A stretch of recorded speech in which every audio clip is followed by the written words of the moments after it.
नमस्कार दोस्तों, मेरा नाम है विमल सिंह। बालाजी स्टडी अड्डा में आपका स्वागत है। राजस्थान अध्यापक पात्रता परीक्षा जो है लेवल 1 वाली, क्योंकि लेवल 1 और 2 अलग अलग है। तो लेवल 1 में कक्षा 1 से 5 का जो आपका पेपर हुआ था 11/2/2018 को, जो कि 2017 वाला आपका पेपर था, वो आपका 11/2/2018 को हुआ था। इसी का ही आज हम देखेंगे पेपर का हल, और इसके अंतर्गत हम पेपर सॉल्यूशन देखेंगे। तो आपका जो बाल विकास वाला पोर्शन है, शिक्षा शास्त्र बाल विकास, और इसी के 30 प्रश्न जो है वो देखेंगे। अलग अलग सेक्शन वाइज हम देखेंगे। इसमें भी आपका लैंग्वेज 1 लैंग्वेज 2 करके आगे आप देखेंगे। बाल विकास तो सब में कॉमन रहता है, जैसे कि हिंदी है, इंग्लिश है, तो वो भी हम साथ में देखते चलेंगे। इससे पहले हमने इसी रीड के पेपर के लिए, और साथ ही यूपी टेट का भी आप कह सकते हैं, साइड में आई बटन में पिछला वीडियो देखा था, वो आपको साइड में आई बटन में वीडियो मिल जाएगा। चलिए स्टार्ट करते हैं आज के हमारे 30 प्रश्न, जो कि आपका पूर्व में आए जो पेपर हैं उस पर आधारित है। इससे आपको ये भी पता चलेगा कैसे कैसे प्रश्न जो है वो पूछे गए हैं। तो पहला प्रश्न है, एक अधिगम विकलांगता, इसमें लिखावट में कठिनाई शामिल है, वो क्या कहलाता है? सिंपल सा समझिए कि लिखने में कठिनाई से संबंधित कौन सा विकार इनमें से जो है वो सही होगा? डिसलेक्सिया, डिसकैल्कुलिया, डिसग्राफिया, या फिर ध्यान अभाव अति सक्रियता विकार। तो इस प्रकार से चार ऑप्शन में से बताना है आपको कौन सा जो है वो सही होगा। चलिए बात कर लेते हैं उत्तर की इन ऑप्शन में से। तो आपका डिसग्राफिया जो है वो सही हो जाएगा। अच्छा, ग्राफ जब बनाते हैं तो आप एक कुल मिलाकर कहेंगे उसे, लिखते ही तो हैं ग्राफ में इस टाइप से, तो वही डिसग्राफ में ग्राफ वर्ड से पकड़िए कि लिखने से संबंधित आपका ये विकार जो है वो होता है। अच्छा, और क्या इसकी आप विशेषता कह सकते हैं डिसग्राफिया में? तो ये कहेंगे कि इस प्रकार से जो छात्र होते हैं उनका लेखन धीमा होता है, भद्दा होता है, त्रुटिपूर्ण होता है। छात्र लिखते लिखते शीघ्र ही थक जाते हैं, उंगलियों में दर्द महसूस होता है। इस टाइप की चीजें इनमें देखने को मिलती हैं। दूसरी चीज, यहाँ पर जो डिसलेक्सिया लिखा हुआ है, डिसलेक्सिया में देखिए लास्ट में लक्स साबुन आ रहा है। लक्स से ये ध्यान रखिए कि जैसे कि अगर कोई चीज लिखी हुई है और उस पर लक्स साबुन आप ये घिस दें ऐसे करके, तो क्या होगा? जो उस पर लिखा हुआ है वो रफ हो जाएगा, बिगड़ जाएगा, आप पढ़ नहीं पाएंगे। तो पढ़ने से संबंधित आपकी डिसलेक्सिया जो है वो होती है। डिसकैल्कुलिया में देखिए कैलकुलेशन वर्ड आ रहा है, कैलकुलिया और कैलकुलेशन आप आपस में जोड़ेंगे तो गणित संबंधी जो विकार होता है वो आपका बी वाले से रिलेटेड हो जाएगा। अगला देखते हैं दूसरा प्रश्न। दूसरा प्रश्न कह रहा है कि इनमें से कौन सा एक योगात्मक मूल्यांकन से संबंधित होता है? योगात्मक मूल्यांकन पूछा गया है। ऑप्शन स्वयं से पढ़िए और बताइए इनमें से कौन सा जो है वो सही होगा। ऑप्शन एबीसीडी में से कौन सा योगात्मक मूल्यांकन से संबंधित है? होता क्या है योगात्मक मूल्यांकन? तो सत्र के लास्ट में, अंत में जो शिक्षार्थी का प्रदर्शन होता है उसका अंतिम मूल्यांकन ही योगात्मक मूल्यांकन होता है। तो डी वाला आपका ऑप्शन बिल्कुल सही हो जाएगा, जिसमें लिखा है सत्र के अंत में शिक्षार्थी के प्रदर्शन का अंतिम आकलन, terminal assessment of the learners performance at the end of the session. इसमें यह भी आप कहेंगे कि एक टाइप से यह भी प्रश्न पूछा जाता है कि क्या देखा जाता है? तो छात्र ने कितना सीखा है ये जानने का प्रयास जो है वो करता है कोई भी जो शिक्षक होता है, जब शैक्षिक सत्र के बात आ रही हो तो उसके अंत में। तो ये आपका डी वाला आपका ऑप्शन सही हो जाएगा। तीसरा देखते हैं, जो कि पूछा गया है कि हार्वर्ड गार्डनर का कहना है कि कई प्रकार की बुद्धि या दिमाग के फ्रेम होते हैं। उसके द्वारा सुझाई गई बुद्धि की श्रेणी इनमें से कौन सी है? विश्लेषणात्मक बुद्धि, रचनात्मक, प्रकृतिवादी, या फिर व्यवहारिक बुद्धि। बताना है आपको इन चारों ऑप्शन में से कौन सा जो है वो सही होगा। तो आप सभी जानते हैं गार्डनर जो है इन्होंने बहुबुद्धि का सिद्धांत दिया था, पता होना चाहिए आपको। आंसर की बात करते हैं तो प्रकृतिवादी कौशल जो है आपका सही हो जाएगा। सबसे पहला टर्म यही ध्यान रखिएगा हार्वर्ड गार्डनर का, कि इन्होंने ही बहुबुद्धि का सिद्धांत जो है वो दिया था, बहुबुद्धि का सिद्धांत दिया था। इसमें गार्डनर महोदय जो थे इन्होंने बुद्धि को अलग अलग श्रेणियों में बांटा था। उन्हीं में कुल श्रेणियां थी आपकी 9 श्रेणियां। इन्हीं श्रेणियों के अंतर्गत ही आपका जो प्रकृतिवादी कौशल लिखा हुआ है ये आता है। और कौन कौन से? जैसे भाषाई बुद्धि, तार्किक गणितीय बुद्धि, स्थानिक बुद्धि, शारीरिक गतिक बुद्धि, संगीतज्ञ बुद्धि, व्यक्तिगत आत्मन बुद्धि, व्यक्तिगत अन्य बुद्धि, अस्तित्ववादी बुद्धि, इस टाइप से, और प्रकृतिवादी कौशल, इसको मिलाते हुए आपके अलग अलग इन्होंने जो प्रकार हैं, श्रेणियां हैं, वो बांटी थी। तो आपका ऑप्शन सी वाला सही हो जाएगा। अगला देखते हैं आपका चौथा प्रश्न, कि हमारे देश में कई बच्चे एक से अधिक भाषा बोलते हैं। आपने भी देखा है। निम्न में से पता लगाएं दो भाषाओं को बोलने की क्षमता वाले बच्चों के लिए सही लाभ। अवधारणा जो गठन है उसमें सुविधा, या फिर विश्लेषणात्मक तर्क में सुविधा, या फिर जो संज्ञानात्मक लचीलापन है उसमें सुविधा, या फिर सभी। तो आप कहेंगे अगर कोई बच्चा दो भाषा बोलने में सक्षम है, ये भी लिखा है ना, एक से अधिक भाषा बोलते हैं, निम्न में से पता लगाएं दो भाषाओं को बोलने की क्षमता वाले बच्चों के सही लाभ। तो ये भी है, वो कंसेप्ट को समझेंगे, अवधारणा का गठन उनमें से होगा, उसमें सुविधाएं उनको मिलेगी। दूसरा भी बिल्कुल सही है कि विश्लेषणात्मक तर्क भी वो उसी के माध्यम से कर सकेंगे, उसमें भी सुविधा मिलेगी। संज्ञानात्मक लचीलापन सुविधा इसमें भी मिलेगी। तो आंसर आपका ऑप्शन नंबर डी, उपरोक्त सभी जो है वो बिल्कुल सही हो जाएगा। अगला देखते हैं, पांचवा प्रश्न कि एक अध्यापक कक्षा में कुछ गतिविधि जो है वो कर रहा है। जैसे जो आ है उसने केवल यह पूछ कर कि क्या हुआ, बल्कि यह भी पूछा कि कैसे और क्यों। और बा जो है उन्हें एक प्रश्न के विभिन्न उत्तरों तथा परख की तुलना करने में मदद करना, जो वास्तव में सबसे अच्छा जवाब है। तो ये जो गतिविधियां हैं उनसे वह बढ़ावा देने की कोशिश कर रहा है। बताइए, समानता, आलोचनात्मक सोच, एकीकृत सोच, या फिर अवधारणा मानचित्रण। इन चारों ऑप्शन में से कौन सा सही होगा? तो आप कहेंगे आलोचनात्मक थिंकिंग, या जिसे हम क्रिटिकल थिंकिंग जो है वो कहते हैं। तो जो गतिविधियां यहाँ पर लिखी हुई हैं वो बच्चों में आलोचनात्मक सोच को बढ़ावा देने की कोशिश जो है वो कर रहा है। इसके अंतर्गत अगर आप एक शैक्षिक गतिविधि के दौरान देखें तो शिक्षक क्या करता है, छात्रों से प्रश्न पूछकर जो पाठ्यपुस्तक है उसके महत्व को या कमियां जो है उसकी जानकारी प्राप्त किया कर सकता है, ताकि अंत में तुलना के आधार पर पाठ्यपुस्तक के गुण हो गए, दोष हो गए, उनकी समग्र जो उपयोगिता है उसको बढ़ावा जो है वो दिया जा सके। तो आलोचनात्मक सोच के आधार पर इस चीज को आप कह सकते हैं। अगला प्रश्न है कि सकारात्मक और नकारात्मक उत्तेजनाएं या फिर घटनाएं छात्र के व्यवहार को प्रेरित कर सकते हैं। कौन सा मनोवैज्ञानिक परिप्रेक्ष्य इस तरह से प्रेरणा की व्याख्या करता है? मानवतावादी, या फिर व्यवहार, या फिर संज्ञानात्मक, या फिर सामाजिक। चार ऑप्शन में से कौन सा सही होगा? बात करते हैं उत्तर की। तो आपका आंसर ऑप्शन यहाँ पर बी वाला बिल्कुल सही होगा। बिहेवियरल यानी कि व्यवहार जो है आपका सही होगा। व्यवहारवादी परिप्रेक्ष्य जो है ये मानता है कि सकारात्मक या नकारात्मक उत्तेजनाएं या फिर घटनाएं छात्र के व्यवहार को प्रेरित जो है वो कर सकते हैं। सकारात्मक इसमें क्या क्या आ जाएंगे? जैसे कि प्रशंसा हो गया, पुरस्कार हो गया, सम्मान हो गया, जो कि छात्र के व्यवहार को और ज़्यादा मोटिवेट करते हैं, प्रायिकता को और ज़्यादा बढ़ा देते हैं। नकारात्मक उत्तेजनाएँ में क्या आता है? जैसे कि निंदा, शोर, विद्युत आघात, जिससे कि जो व्यवहार होता है उसकी प्रायिकता को घटा देते हैं। तो यही चीज़ यहाँ पर पूछी गई थी। अगला देखते हैं सातवां प्रश्न कि समावेश शब्द का मतलब विशेष शैक्षिक आवश्यकता वाले बच्चों को डैश नियमित कक्षा कक्ष में शिक्षित करना। सर्वाधिक समय में, पूरा समय, या कुछ समय, या फिर किसी समय नहीं। तो डी ऑप्शन तो बिल्कुल कट जाएगा। वैसे आप इसमें जो प्रश्न देख रहे हैं अधिकतर सीटेड टाइप वाले ही प्रश्न देखने को आपको मिल रहे हैं। तो इन तीनों ऑप्शन में से कौन सा सही होगा? तो आप कहेंगे पूरा समय जो है उसको नियमित कक्षा कक्ष में शिक्षित करना। समावेश शब्द का मतलब ही आप कहेंगे बहुत व्यापक होता है। समावेश जिसमें जो अक्षमता युक्त और उन सभी बच्चों को शामिल कर लेते हैं जो बीच में स्कूल छोड़ देते हैं या स्कूल छोड़ दिए हैं। तो आपका बी वाला ऑप्शन सही हो जाएगा। आठवां देखते हैं कि एक भाषा शिक्षक कक्षा में कविता का विवरण समझाकर कक्षा में कविता जो है वो पढ़ा रहा है। भाषा शिक्षक क्या कर रहा है? कविता पढ़ा रहा है और छात्रों को स्पष्टीकरण से निष्कर्ष निकालने या व्यापक विचार करने के लिए कह रहा है। तो ये जो एक उदाहरण है वो इनमें से किसका उदाहरण है? आगमनात्मक, या फिर निगमनात्मक, या फिर अवधारणा मानचित्रण, या फिर परिकल्पना परीक्षण। आंसर की बात करते हैं इन चारों ऑप्शन में से, तो आप कहेंगे आगमनात्मक यानी कि इंडक्टिव रीजनिंग जो है आप इसका इसके अंतर आ जाएगा।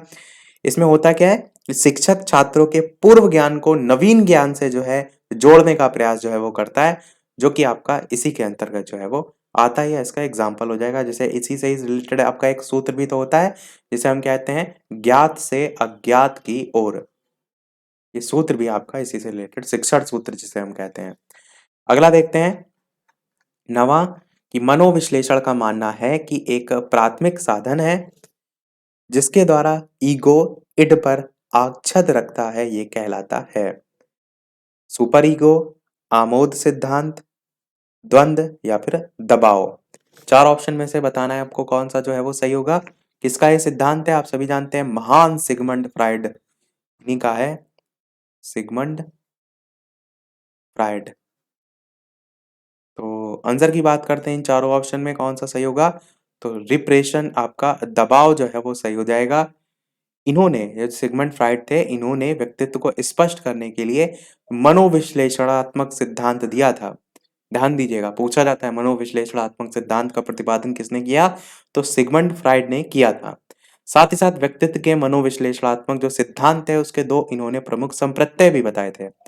एक था आपका चेतन, अर्धचेतन व अचेतन, दूसरा आप कह सकते हैं इदम, अहम और परम अहम। इसी के अलावा जो प्रश्न में इड पूछा गया है, इसको थोड़ा-सा अगर समझिए, तो फ्राइड के अनुसार जो इदम होता है इड, ये व्यक्ति को अपनी जो दमित इच्छाएँ होती हैं, उनकी तत्काल पूर्ति करने के लिए प्रयास के लिए उकसाता है।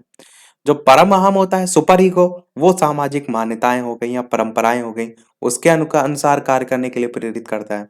और जो ईगो होता है, अहम होता है, वो दोनों के मध्य अंतर क्रिया करके व्यक्ति को कह सकते हैं तालमेल बिठाकर काम करने का प्रयास जो है वो करता है। तो यही आपका प्रश्न में पूछा गया था। तो आप क्या कहेंगे? ईगो, इड और सुपर ईगो दोनों पर दबाव के द्वारा ही आच्छद रखता है। तो दबाव आपका यहाँ पर सही होगा। 10वां प्रश्न देखते हैं कि अंतर्मुखता, बहिर्मुखता और व्यक्तित्व ये दोनों जो हैं, इसका लक्षण निम्न के द्वारा प्रस्तावित है। 4 ऑप्शन है, कौन-सा सही होगा ये आपको बताना है। तो ऑप्शन एबीसीडी में से उत्तर की बात करते हैं। पहला ही आपका ऑप्शन हैंस आइसेंक जो है वो बिल्कुल सही होगा। जो छात्र होते हैं उनके व्यक्तित्व का अध्ययन करने के लिए अलग-अलग जो वैज्ञानिक थे उन्होंने अलग-अलग प्रयोग किए, उसके आधार पर जो व्यक्तित्व था उसका वर्गीकरण किया। तो जो हैंस आइसेंक हैं या इन्हीं को आइजेंक के नाम से भी जाना जाता है, यहाँ सा की जगह जा भी देखने को मिलता है। इन्होंने व्यक्तित्व को 4 भागों में जो है वो बाँटा था। और यही नाम आइसेंक के अलावा आइजेन मैंने आपको बताया, आइजेंक भी लिखा रहता है। तो इनके अनुसार जो 4 ना बताए गए हैं प्रकार, एक आपका होता है अंतर्मुखी, एक होता है आपका बहिर्मुखी, एक आपका होता है स्थिर और एक आपका होता है अस्थिर। तो ये 4 टाइप्स होते हैं। इसी में ही अंतर्मुखता, बहिर्मुखता, व्यक्तित्व के लक्षण पूछे गए थे। तो आपका पहला वाला ही बिल्कुल सही हो जाएगा। और भी व्यक्तित्व यानी कि जो वैज्ञानिक मनोवैज्ञानिक थे उन्होंने व्यक्तित्व को अलग-अलग बाँटा है जैसे अंतर्मुखी, बहिर्मुखी और उभयमुखी। ये युंग और अन्य जो मनोवैज्ञानिक हैं उन्होंने 2 भागों में बाँटा है अंतर्मुखी, बहिर्मुखी। तो पूछे जाते हैं ये ध्यान होना चाहिए। अगला देखते हैं आपका 11 नंबर प्रश्न कि इनमें से कौन-सा सर्वोत्तम उदाहरण है कि प्रेरणा जो है वो क्या है? 4 ऑप्शन दे रखे हैं। ऑप्शन बड़े हैं तो डायरेक्ट हम आंसर की चलिए बात कर लेते हैं। तो बी वाला आपका बिल्कुल सही है कि छात्र सक्रिय है, अपने गणित वर्ग में अच्छा जो है वो करने के लिए उच्च लक्ष्य निर्धारित करता है, काफ़ी काफ़ी प्रयास के साथ बना रहता है और कक्षा में उच्चतम अंक भी प्राप्त करता है। तो ये आपका पूछा गया था सर्वोत्तम उदाहरण है प्रेरणा का, तो मोटिवेशन के संदर्भ में कह सकते हैं किसी को आप प्रेरित कर रहे हैं उसी के संदर्भ में ये कथन जो है वो लिखा हुआ था। अगला देखते हैं आपका 12 नंबर प्रश्न क्या कि यदि बाह्य प्रेरणा एक अंत की युक्ति है, तो आंतरिक प्रेरणा है एक शुरुआत है, अपने आप में एक अंत है, एक शुरुआत तथा अंत है या फिर इनमें से कोई नहीं। तो 4 ऑप्शन दे रखे हैं, बताना है आपको कौन सा इनमें से सही होगा। बात करते हैं आंसर की तो आप कहेंगे अपने आप में एक अंत है। यदि बाह्य प्रेरणा एक अंत की युक्ति है, तो आंतरिक प्रेरणा अपने आप में एक अंत है। आंतरिक प्रेरणा और बाह्य प्रेरणा क्या होता है? देखिए आंतरिक प्रेरणा क्या होता है? जो सेल्फ मोटिवेशन अंदर से आता है कि जैसे आपने कोई रीट का ही चलिए मान लीजिए फॉर्म भरा है आपने राजस्थान टेट जो है इसका फॉर्म आपने भरा है और पढ़ने के लिए आप खुद से मोटिवेट हो रहे हैं, कोई कह नहीं रहा है आपसे कि पढ़िए। तो वो मोटिवेशन आंतरिक अभिप्रेरणा होती है या आंतरिक प्रेरणा होती है। और एक बाह्य प्रेरणा वो देखते हैं अरे फलाने की नौकरी लग गई, अरे अब हम भी पढ़ेंगे, अब हम तो पूरा एकदम छप्पर फाड़ देंगे। तो वो होता है क्या? बाह्य प्रेरणा यानी कि बाहरी कोई चीज़ जो आपको मोटिवेट कर रही है। तो चलिए देखते हैं हमारा अगला प्रश्न 13 कि एक व्यवस्थित विज्ञान जो स्वयं और वातावरण के साथ समायोजन को प्राप्त करने के लिए नियम, कानून और सिद्धांत प्रदान करता है वो क्या कहलाता है? 4 ऑप्शन है, अभिप्रेरणा कहलाता है, दिमागी आरोग्यता कहलाता है, अधिगम कहलाता है या फिर द्वंद कहलाता है। प्रश्न मैं रिपीट कर देता हूँ कि एक व्यवस्थित विज्ञान जो स्वयं और वातावरण के साथ समायोजन को प्राप्त करने के लिए नियम, कानून और सिद्धांत प्रदान करता है, उसे हम किस नाम से जानते हैं?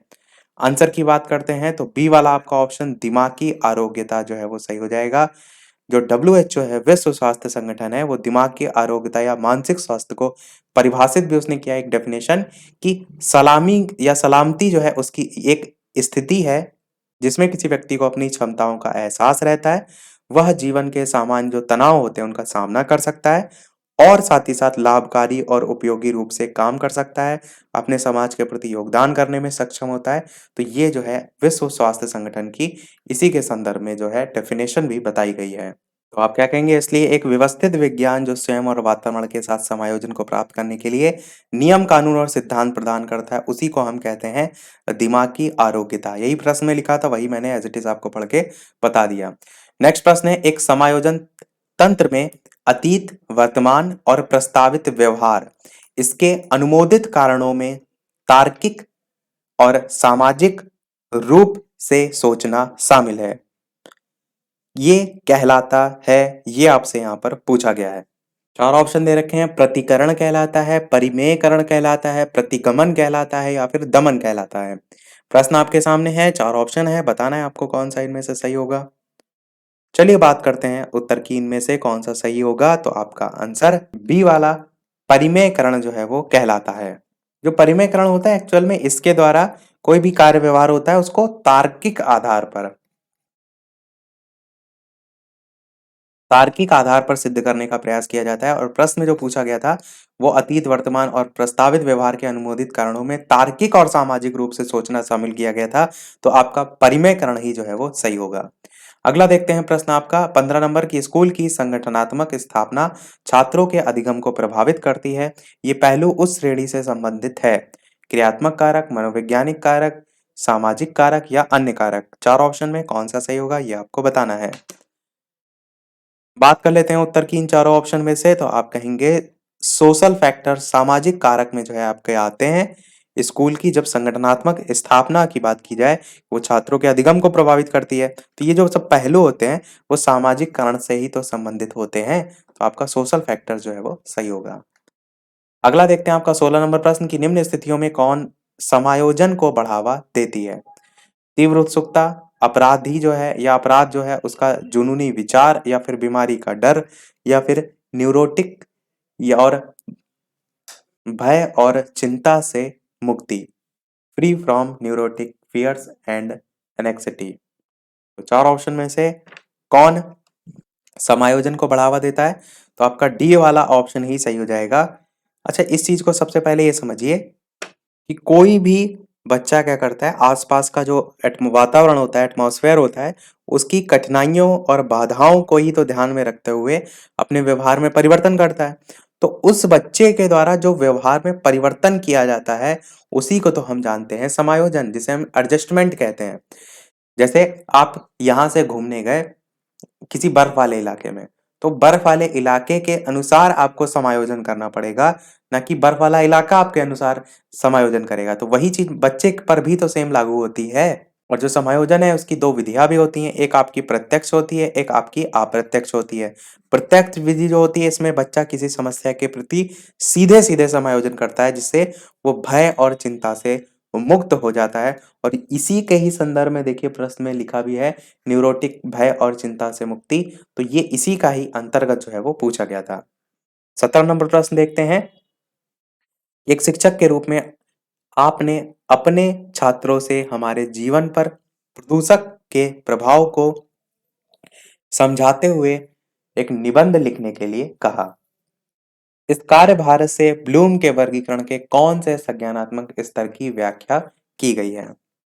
4 ऑप्शन दे रखे हैं, बताना है आपको इनमें से कौन सा जो है वो सही होगा। विश्लेषण, संप्रयोग, समझ या फिर ज्ञान। उत्तर की बात करते हैं इन चारों ऑप्शन में से कौन सा सही होगा, तो आपका ऑप्शन नंबर बी संप्रयोग जो है, एप्लीकेशन जो है, ये वाला जो है वो बिल्कुल सही होगा।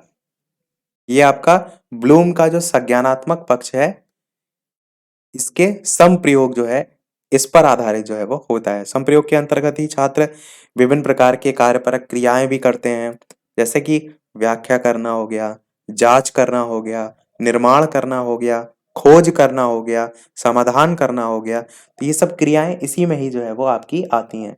ये जरूर ध्यान रखिएगा कि ब्लूम जो वर्गीकरण है उसके अंतर्गत संज्ञानात्मक स्तर के संदर्भ में यहाँ पर पूछा गया है, तो उसी के अंतर्गत ये आता है। अगला है 18 नंबर प्रश्न कि शिक्षक के तौर पर आपने एक उपयुक्त परीक्षण और जांच सूची का यूज करके छात्र की बुद्धि, व्यक्तित्व तथा कक्षा व्यवहार के बारे में जानकारी एकत्र की। तो ये प्रक्रिया जो है वो क्या कहलाती है? आकलन, मापन, मूल्यांकन या फिर सभी? बात कर लेते हैं उत्तर की इन चारों ऑप्शन में से। तो आकलन, असेसमेंट जो है आपका बिल्कुल सही हो जाएगा। आकलन जो है वो कहलाती है। आकलन में ही शिक्षक द्वारा व्यक्तिगत रूप से जो सभी पक्ष होते हैं उससे संबंधित जो प्रदर्शन होते हैं उसको ध्यान में रखते हुए ये सारे जो कार्य यहाँ पर प्रश्न में पूछे गए हैं, जैसे एकत्रीकरण हो गया, विश्लेषण हो गया, उनकी सबकी व्याख्या जो है वो की जाती है। तो उसी के द्वारा ही छात्र की बुद्धि, व्यक्तित्व, कक्षा व्यवहार के बारे में जानकारी भी तो एकत्र होती है। तो आकलन आपका सही हो जाएगा। इस चीज को और अगर साधारण से समझना चाहते हैं तो ऐसे समझिए कि बच्चे को अगर आप टेस्ट कर लेना चाहते हैं, तो जब टेस्ट लेंगे उसका आकलन ही तो करेंगे, तभी तो जानेंगे कि उसका कितना, किसके संदर्भ में उसकी बुद्धि कितनी है, उसका व्यक्तित्व कैसा है, उसका व्यवहार कैसा है। तो जब आकलन करेंगे तभी तो ये सारी चीजें जानेंगे। मापन और मूल्यांकन से सभी चीजों का ज्ञान नहीं होगा, आकलन असेसमेंट से सभी चीजों का ज्ञान होगा। ऑप्शन में इसीलिए सारी चीजें नजदीक की दी गई थी ताकि आप कंफ्यूज हो। 19 नंबर प्रश्न देख लेते हैं कि कौन सा प्रक्षेत्र ब्लूम के वर्गीकरण में नामित नहीं है? संज्ञानात्मक, क्रियात्मक, भावात्मक या मनोप्रेरणा? इस प्रकार से चार ऑप्शन दे रखे हैं। बात कर लेते हैं उत्तर की इनमें से कौन सा सही होगा। तो सबसे पहले ये समझिए जो ब्लूम है इसकी जो वर्गीकी है या जिसे हम ब्लूम टैक्सोनॉमी कहते हैं वो आई कब थी? तो 1956 में जो है वो आई थी। और किसके द्वारा दी गई थी? तो महान शैक्षिक मनोवैज्ञानिक थे जिनका नाम था बेंजामिन ब्लूम। नाम पूरा है बेंजामिन ब्लूम, इन्हीं के द्वारा जो है 1956 में दी गई थी। और जो ब्लूम टैक्सोनॉमी का वर्गीकरण था वो भी आपका तीन भागों में जो है वो किया गया था। एक आपका संज्ञानात्मक पक्ष था, एक भावात्मक पक्ष था और तीसरा आपका क्रियात्मक पक्ष था। ऑप्शन में अगर देखेंगे तो आपका क्रियात्मक वाला भी दे रखा है और मनोप्रेरणा जो है ये भी सेंस इसी का ही निकलता है। तो इस आधार पर दो ऑप्शन सही हो सकते हैं सेंस के अकॉर्डिंग।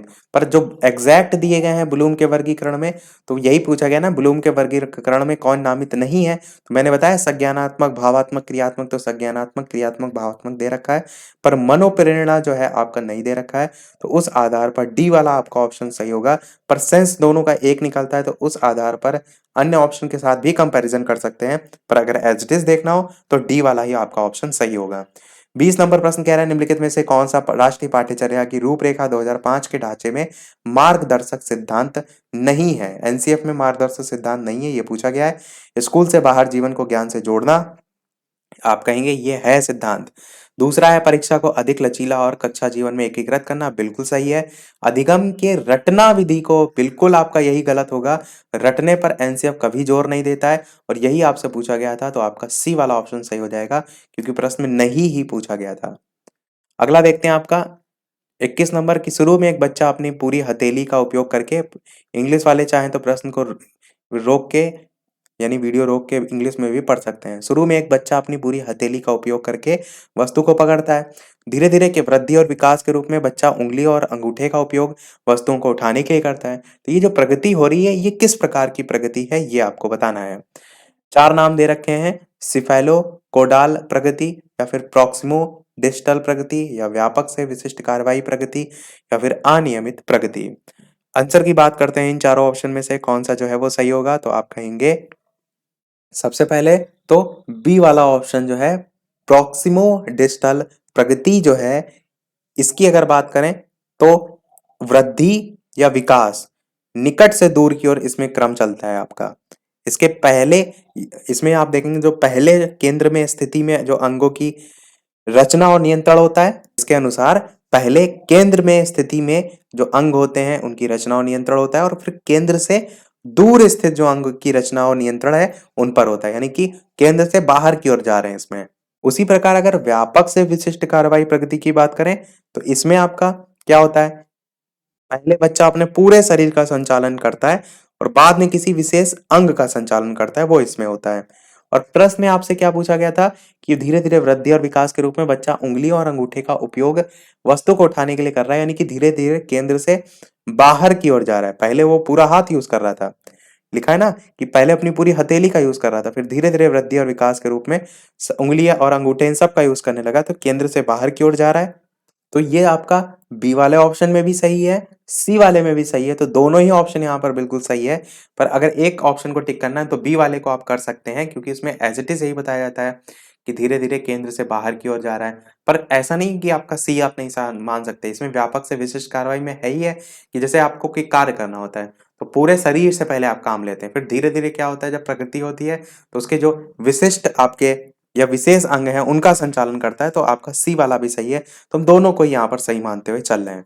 अगला देखते हैं आपका प्रश्न 22 नंबर की, बच्चे के विकास को अक्सर शारीरिक, संज्ञानात्मक, भावनात्मक और सामाजिक जैसे जो 3 व्यापक क्षेत्र हैं उसमें विभाजित किया जाता है।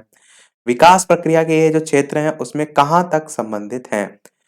4 ऑप्शन दे रखे हैं, यहाँ पर भी ऑप्शन आगे पीछे है, तो डायरेक्ट उत्तर की बात कर लेते हैं। एक, एकीकृत और समग्र प्रकार में विकसित।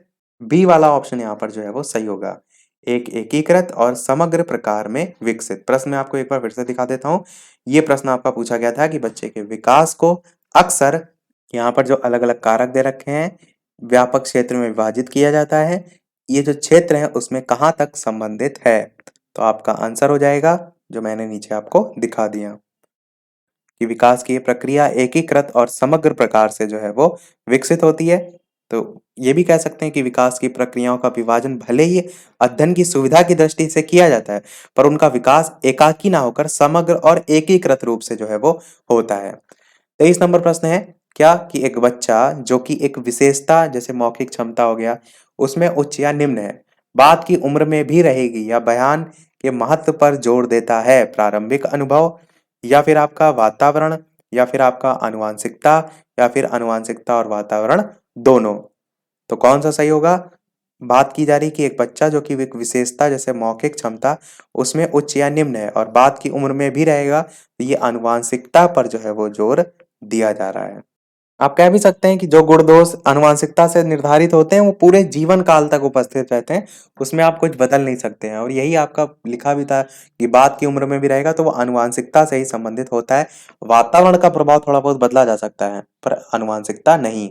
अगला है कि अधिगम्य उपयोग और अनुपयोग के नियम को भी कहा जाता है, प्रभाव का नियम, श्रम का नियम या फिर प्रबलन का नियम या फिर इनमें से कोई नहीं। 4 ऑप्शन है, बताना है कौन सा सही होगा। तो चलिए सबसे पहले ये समझते हैं आंसर की। अच्छा चलिए बात करते हैं इन चारों ऑप्शन में कौन सा सही होगा। तो श्रम का नियम आपका बी वाला ऑप्शन सही होगा। अब देखिए जो सीखने के नियम दिए गए थे वो किसके द्वारा दिए गए थे? तो थांडाइक के द्वारा दिए गए थे। थांडाइक ने जो नियमों को बांटा था वो मुख्यतः 2 भागों में बांटा था। एक जो बांटा था वो था मुख्य नियम और एक जो बांटे गए थे वो थे आपके गौड़ नियम। इस चीज को जरूर ध्यान रखिएगा क्योंकि यहाँ से प्रश्न पूछ लिया जाता है। जो मुख्य नियम है इसके अंतर्गत भी आपका तत्परता का नियम आता है, अभ्यास का नियम आता है और तीसरा प्रभाव का नियम आता है। इसी में ही जो दूसरा अभ्यास का नियम बताया उसी को ही 2 भागों में और बांटा गया है, वो है उपयोग और अनुप्रयोग का नियम। तो ये आपका हो गया मुख्य नियम में। गौड़ नियम में 5 आते हैं। एक आता है बहु अनुक्रिया का नियम, दूसरा आपका आता है मानसिक स्थिति का नियम, तीसरा आपका आता है आंशिक क्रिया का नियम, चौथा आपका आता है समानता का नियम और पांचवा आता है आपका सहचर्य परिवर्तन का नियम। ये आपके इस टाइप से दे रखे हैं। अब जो अभ्यास का नियम होता है जो प्रश्न में पूछा गया था, अधिगम में उपयोग और अनुपयोग के नियम को क्या कहते हैं? तो इसी को ही श्रम का नियम जो है वो हम कहते हैं। उपयोग अनुपयोग मैंने किसमें बताया कि अभ्यास के नियम के अंतर्गत आता है और अभ्यास के नियम को ही यहाँ पर इन्होंने श्रम का नियम लिख दिया है। पर इंग्लिश अगर टर्म पढ़ेंगे लॉ ऑफ एक्सरसाइज तो आपको समझ में आ जाएगा। तो उस आधार पर बी वाला आपका ऑप्शन बिल्कुल सही हो जाएगा। चलिए देखते हैं हमारा अगला प्रश्न। वीडियो पसंद आ रहा हो तो सभी लोग वीडियो को लाइक अवश्य कर दीजिएगा ताकि इसी प्रकार जितने भी आपके पेपर हो चुके हैं सभी हम आपको प्रैक्टिस कराते रहें और अच्छे से अच्छा आपका पेपर जो है वो हो। तो आप सभी का एक लाइक तो वीडियो पर बनता ही है। प्रश्न अगला 25 देखते हैं। टोटल 30 प्रश्न तक ही हम देखेंगे कि पावलाव के प्रयोग में कुत्ता न केवल मांस प्रदाता के मांस सीधे मुंह में रखने लार टपकाता है, अपितु इससे पहले भी, अर्थात जब सीढ़ियों से नीचे आने वाले प्रशिक्षक के कदमों की आवाज सुनता है। इस संवृत्ति को क्या कहा जाता है? विलोपन, बिना शर्त प्रोत्साहन, या फिर आपका अनुकूलित उत्तेजना, या फिर तत्परता। आंसर की बात करते हैं इन चारों ऑप्शन में से, तो अनुकूलित उत्तेजना, सी वाला आपका ऑप्शन बिल्कुल सही होगा। कंडीशंस रिफ्लेक्स, अनुकूलित उत्तेजना आपका सही होगा। जो पावलोव थे, इन्होंने कुत्ते पर प्रयोग किया था। इन्होंने जो प्रयोग किया था वो अपने शास्त्रीय अनुबंधन के सिद्धांत में, ये जो इसके बारे में अपने नियम दिए थे या बताया था आपने, शास्त्रीय अनुबंधन सिद्धांत में बताया था। क्या कहा था? इन्होंने कहा था कि यदि स्वाभाविक उद्दीपक के साथ अस्वाभाविक उद्दीपक दिया जाएगा तो इसकी पुनरावृत्ति अगर बार बार की जाए, अनेक बार की जाए, तो धीरे धीरे बाद में क्या होता है, कालांतर में स्वाभाविक उद्दीपक के हटाए जाने पर भी जो अस्वाभाविक उद्दीपक होता है उससे भी अनुक्रिया होती है। तो वो आपका यहाँ पर पूछा गया था। तो वही आपका किस समृद्धि को क्या कहते हैं? तो अनुकूलित उत्तेजना जो है इसे कहते हैं। अगला देखते हैं 26 नंबर प्रश्न। क्या कि अनुभूति बच्चे और वातावरण के बीच अंतः क्रिया की निरंतर प्रक्रिया जो है उसके माध्यम से विकसित होती है, ये सिद्धांत में प्रतिबिंबित होता है। तो थांडाइक के अधिगम सिद्धांत में, या फिर पियाजे के संज्ञानात्मक विकास सिद्धांत में, या फिर टॉलमैन के संकेत अधिगम में, या फिर कोहलर के अधिगम सिद्धांत में। तो चलिए बात कर लेते हैं उत्तर की इन चारों ऑप्शन में कौन सा सही होगा। तो पियाजे के संज्ञानात्मक विकास सिद्धांत में आपका ऑप्शन नंबर बी वाला जो है वो बिल्कुल सही हो जाएगा। इसी के अनुसार अनुभूति या अनुभव, प्रश्न में लिखा है ना कि अनुभूति बच्चे और वातावरण के बीच अंतःक्रिया की निरंतर प्रक्रिया के माध्यम से विकसित होती है, सिद्धांत से प्रतिबिंबित होता है। तो अनुभूति या अनुभव बच्चे और वातावरण की जो है उसके बीच अंतःक्रिया की निरंतर प्रक्रिया के माध्यम से ही विकसित होता है। या और सरल भाषा में कहें तो बच्चे आसपास का जो वातावरण होता है उसी से ही सक्रिय रूप से अंतःक्रिया करके अनुभव जो है वो प्राप्त करते हैं। तो पियाजे के संज्ञानात्मक विकास सिद्धांत में ऐसा बताया गया है। अगला प्रश्न आपका है 27 नंबर की, पियाजे के सिद्धांत में एक प्रक्रिया जो पुराने और नई धारणाएं और अनुभव के बीच संतुलन की क्रिया है उसे जाना जाता है। समावेश, समायोजन, संतुलन, या फिर ज्ञान विघ्न। विघ्न लिखा हुआ है और इंग्लिश में नॉलेज डिस्टरबेंस कहा गया है। तो विघ्न नहीं होगा, विघ्न ही होगा, क्योंकि उसमें डिस्टर्ब अगर पैदा हो रही है। हाँ, तो चार ऑप्शन में बताना है आपको कौन सा सही होगा। सी वाला आपका ऑप्शन संतुलन जो है वो सही होगा। पियाजे के जो संज्ञानात्मक सिद्धांत है उसके अनुसार जो संतुलन है वो आपका पुराने और नए ज्ञान या धारणाएं भी कह सकते हैं, इन्हीं के बीच संतुलन स्थापित करता है, ऐसा ही तो इनके अनुसार बताया गया है। तो संतुलन ही आपका सही होगा। 28 प्रश्न है, इनमें से कौन सा बौद्धिक परीक्षण के लिए उपयोगी करने की सावधानी नहीं है? चार ऑप्शन में बताना है आपको कौन सा सही होगा। ऑप्शन काफी लेंथी है तो यहाँ पर भी हम डायरेक्ट बता देते हैं कि उपयोग करने की कौन सी सावधानी नहीं है बौद्धिक परीक्षण के अंतर्गत। तो बी वाला आपका ऑप्शन सही होगा। बुद्धि का व्यक्तिगत आकलन परीक्षक और छात्र के बीच एक संरचित बातचीत है, ये आपका जो है वो सही नहीं है, क्योंकि नहीं पूछा गया था बौद्धिक परीक्षण के लिए उपयोग करने की सावधानी नहीं है। तो आपका ऑप्शन बी वाला यहाँ पर सही होगा। अगला देखते हैं 29 नंबर प्रश्न कि एरिक्सन के अनुसार बच्चों का मनोसामाजिक विकास 8 चरणों में होता है। एक कक्षा 3 का छात्र 9 साल के आसपास विकास के किस चरण में खेल मेल खाता है, ये आपसे यहाँ पर पूछा गया है। चार ऑप्शन दे रखे हैं, कौन सा इनमें से सही होगा? उत्तर की बात कर लेते हैं। तो बी वाला आपका ऑप्शन सही होगा, परिश्रम बनाम हीनता। परिश्रम बनाम हीनता ये आपका हो जाएगा। एरिक्सन के जो है व्यक्तित्व के मनोसामाजिक सिद्धांत में कितने चरण है विकास के? तो 8 चरणों में बांटा गया है।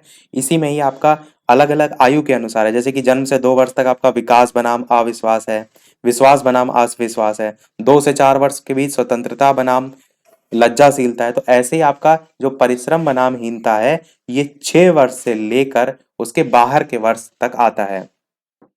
या एक नियर बाय अगर आप कहना चाहें तो 12 वर्ष तक भी इसे ले सकते हैं, 6 से 12 कह सकते हैं, तो 6 से 12 वर्ष तक इसमें आता है। देखते हैं हमारा अगला और इस वीडियो का लास्ट प्रश्न। इसके बाद एक प्रश्न हम आपसे भी पूछेंगे, जैसे कि सभी वीडियो में हम आपसे एक ना एक प्रश्न पूछते हैं। प्रश्न में पूछा गया कौन सा कथन आदर्श संदर्भित परीक्षण के लिए सत्य जो है वो नहीं है, आपसे पूछा गया है। चार ऑप्शन दे रखे हैं, इनमें से बताना है कौन सा जो है इनमें से सही नहीं है, किसके संदर्भ में? आदर्श संदर्भित परीक्षण। बात कर लेते हैं उत्तर की। ए वाला आपका ऑप्शन बिल्कुल सही होगा कि ये एक मानकीकृत परीक्षण है, यही आपका सही नहीं है, बाकी सभी जो है आपके सही हैं। अब देख लेते हैं एक प्रश्न आपके लिए भी, जैसे कि सभी वीडियो में हम आपसे एक ना एक प्रश्न पूछते हैं, पर वो प्रश्न पूछने से पहले वीडियो अभी तक आपने लाइक ना किया हो, सभी लोग वीडियो को लाइक भी अवश्य कर दीजिएगा, ताकि जितने और पर्सन हैं इससे संबंधित उनको भी हम इसी प्रकार आपको प्रैक्टिस कराते रहें। चैनल पर नए हो तो सब्सक्राइब करके भी जुड़ जाइएगा। टेलीग्राम चैनल से नहीं जुड़े हैं तो लिंक आपको डिस्क्रिप्शन में मिल जाएगी, सर्च करके भी जुड़ सकते हैं। अब एक प्रश्न आपके लिए जो कि आपका इसी पेपर में पूछा गया था ईवीएस सेक्शन में, तो वो हम यहाँ पर पूछ रहे हैं। जब ईवीएस वाले प्रश्न कराएंगे तो वहां पर हम आपको बता भी देंगे। तो प्रश्न आपका है कि राजस्थान की वस्त्र नगरी जो है वो किसे कहा जाता है, ये आपका प्रश्न है। ए ऑप्शन आपका है उदयपुर, बी ऑप्शन है आपका अजमेर, सी ऑप्शन है आपका सीकर और डी ऑप्शन है आपका भीलवाड़ा। तो ये 4 ऑप्शन है, इनमें से कौन सा सही होगा? अपना आंसर वीडियो के मेन कमेंट में टाइप करके बताइएगा। जब हम इसी साल के जब ईवीएस के प्रश्न कराएंगे तब इसका आंसर भी हम वहां पर बता देंगे। तो आज के वीडियो में इतना ही। टोटल आपके 30 में से कितने प्रश्न सही रहे, अपना स्कोर भी अवश्य बताइएगा। मिलते हैं चलिए फिर अगले वीडियो में एक नए टॉपिक के साथ, कुछ नए प्रश्नों के साथ। तब तक के लिए नमस्कार। Thank you for watching.